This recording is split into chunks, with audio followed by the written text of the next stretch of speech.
En este espacio vamos a desnudar verdades. A veces pisar callos incomoda, pero es importante. Si queremos dejar una mejor sociedad, más justa, más equilibrada, un mejor ambiente, un mejor manejo de los recursos naturales, pues confrontemos las verdades y propongamos soluciones. Eso es lo que vamos a hacer en este espacio, Desnudando Verdades. Bueno, mi nombre es Miguel Eduardo Calero Arboleda. Yo soy descendiente de una familia de Popayán, los Arboleda, y cuando era niño mi madre siempre me contó la historia de su antepasado, no sé si tatarabuelo o bisabuelo, que se llamaba Julio Arboleda, el poeta Julio Arboleda, y yo crecí estando muy orgulloso de que en mi línea vengo de un famoso poeta que inclusive fue elegido presidente de la República, que nunca logró posesionarse porque fue asesinado, y yo viví orgulloso de eso.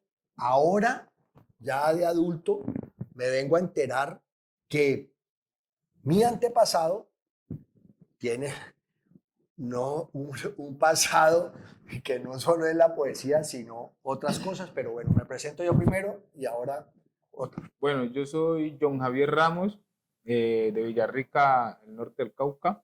Mi familia perteneció a uno de los últimos barcos que se compró en condiciones de esclavizados en Colombia y fue transportado a una de las haciendas de la familia Arboleda en el norte del Cauca.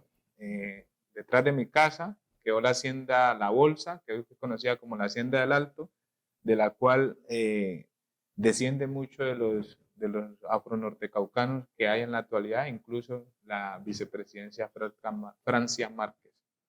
Ok, listo. Entonces ya más o menos ustedes entienden sus antepasados esclavos que llegaron del África. Mis antepasados Arboleda, el señor Julio Arboleda, fue reconocido no solo como poeta, sino un gran esclavista. Comercializó y negoció con esclavos en su momento dado. Contame un político, J, de lo que vos has logrado investigar, claro, muy bien documentado de quién era este personaje. Bueno, primero yo vengo de una comunidad donde el 90% de las personas son africanas, ¿no? Son descendientes de africanos, en Villarrica. Cuando yo estaba niño, a nosotros nos contaban la historia de la Hacienda del Alto, ¿sí? Porque detrás de la casa de nosotros queda el cementerio de los esclavizados y nosotros pues íbamos varias veces a jugar ahí y encontramos aún pues tumbas de personas que fueron esclavizadas. Nos llamó mucho la atención de por qué le llamaban pues la hacienda de los esclavos. En ese momento dicen la hacienda de los esclavos todo el mundo, que después obviamente nosotros empezamos a reivindicar el término esclavizado. Y nos empezamos a dar cuenta, nos contaron de manera primero como muy mitológica, ¿no? Una señora que llama Manato, una de las personas que más conoció esta historia, que murió casi a los 100 y pico de años.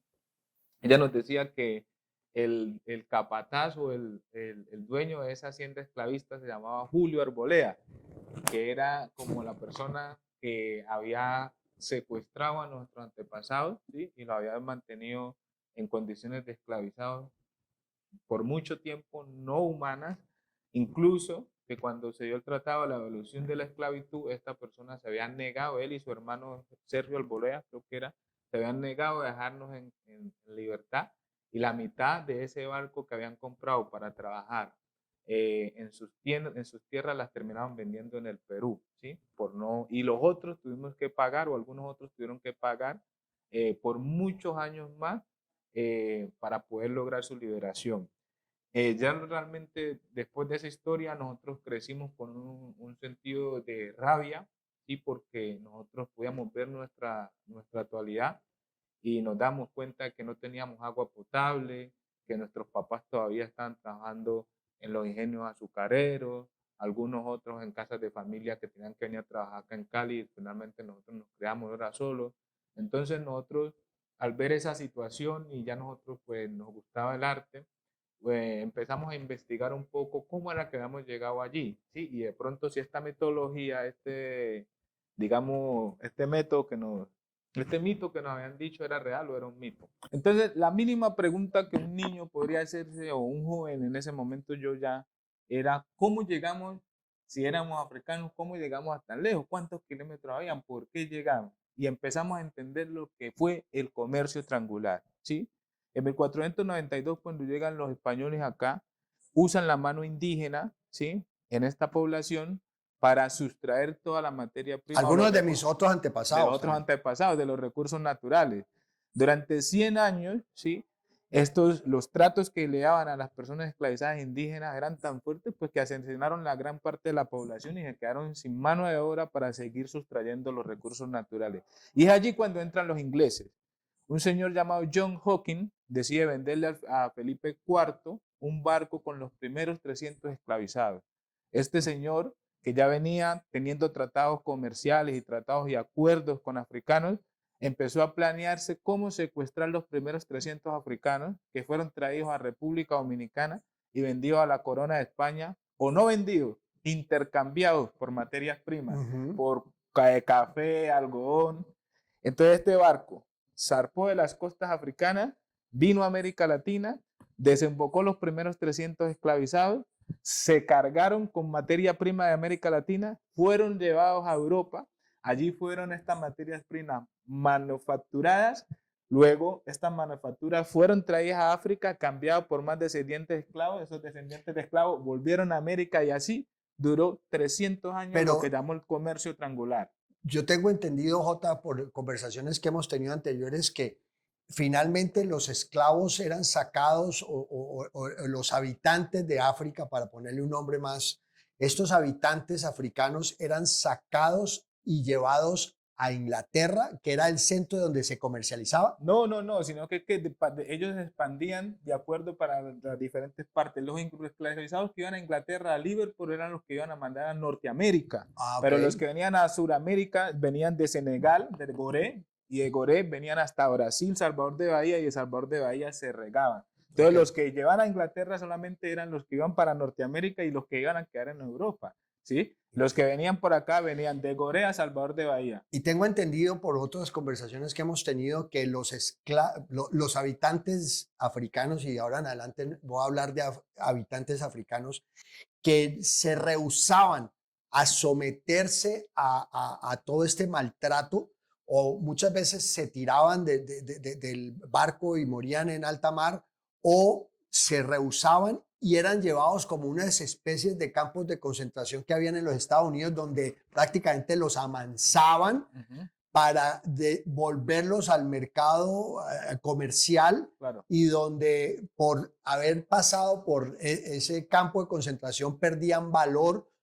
¿Y eso es cierto o cómo era Pues, eso? Miki, primero hay que empezar entendiendo que a pesar de que la esclavitud no se la inventó Occidente, Occidente ha tenido mucho más tiempo para modificarla, tecnificarla y perfeccionarla, ¿sí? Okay. A pesar de que en todas las culturas ha habido comportamiento de esclavitud, porque el ser humano siempre quiere imponer sobre otro, el proceso de esclavitud y más organizado y más modificado y más preparado fue el que ejercieron los ingleses y los españoles.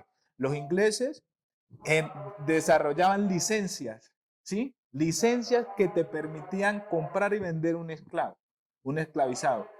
Esas licencias que implicaban que ellos revisaban, hacían una categoría de ese esclavizado. Este es rebelde, este no es rebelde, este es bueno para trabajar, este no, este te sirve, este cuesta menos, este cuesta tanto.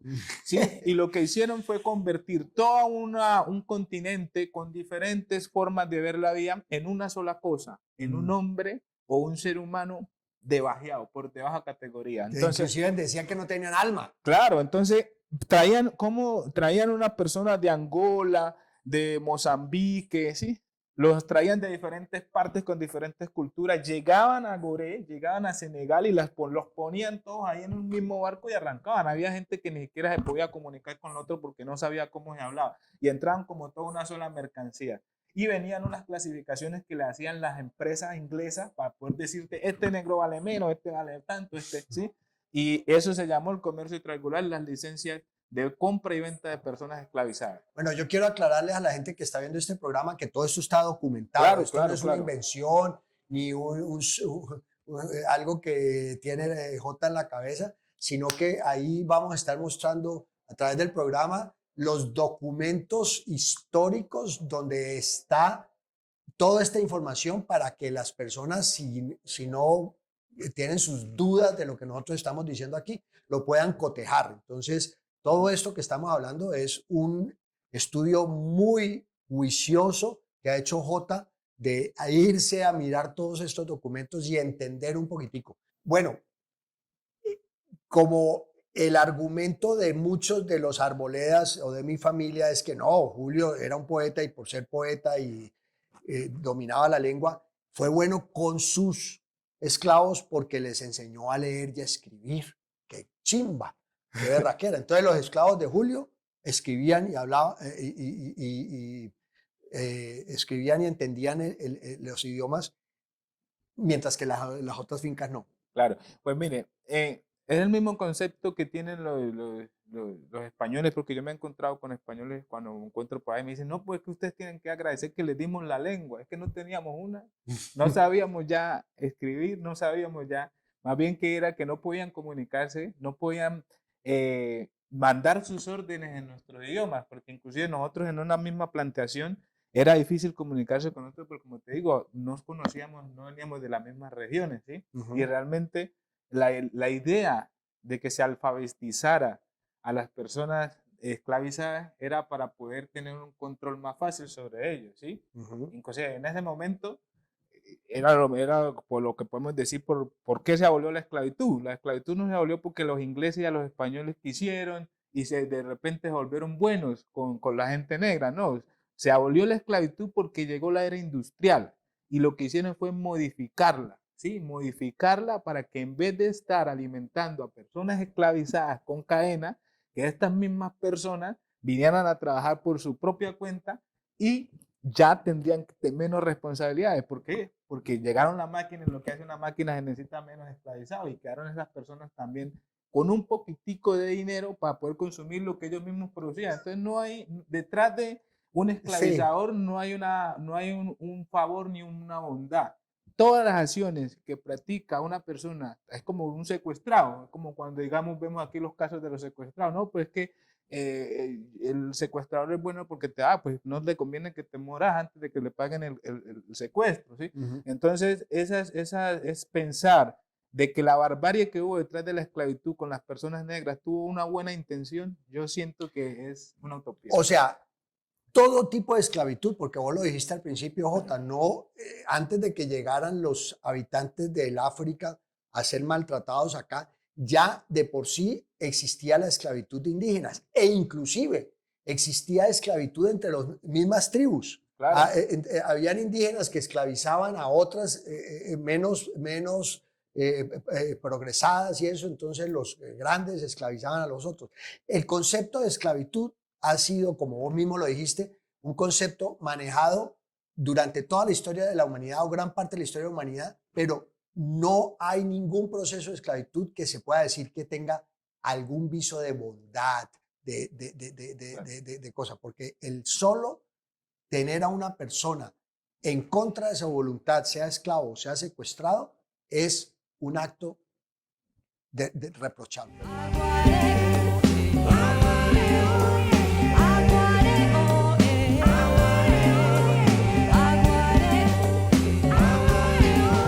Sembrar nuestra comida, trabajar en colectivo, brindar sonrisa sincera y sentir que estamos vivos, llenar nuestro propio vaso, ser consciente del vecino, razonar con lo que vemos, construir nuestro camino. No aceptamos que me obliguen a poner la otra mejilla cuando el cura de la iglesia sienta al niño en sus rodillas o estamos todos sentados como dos en una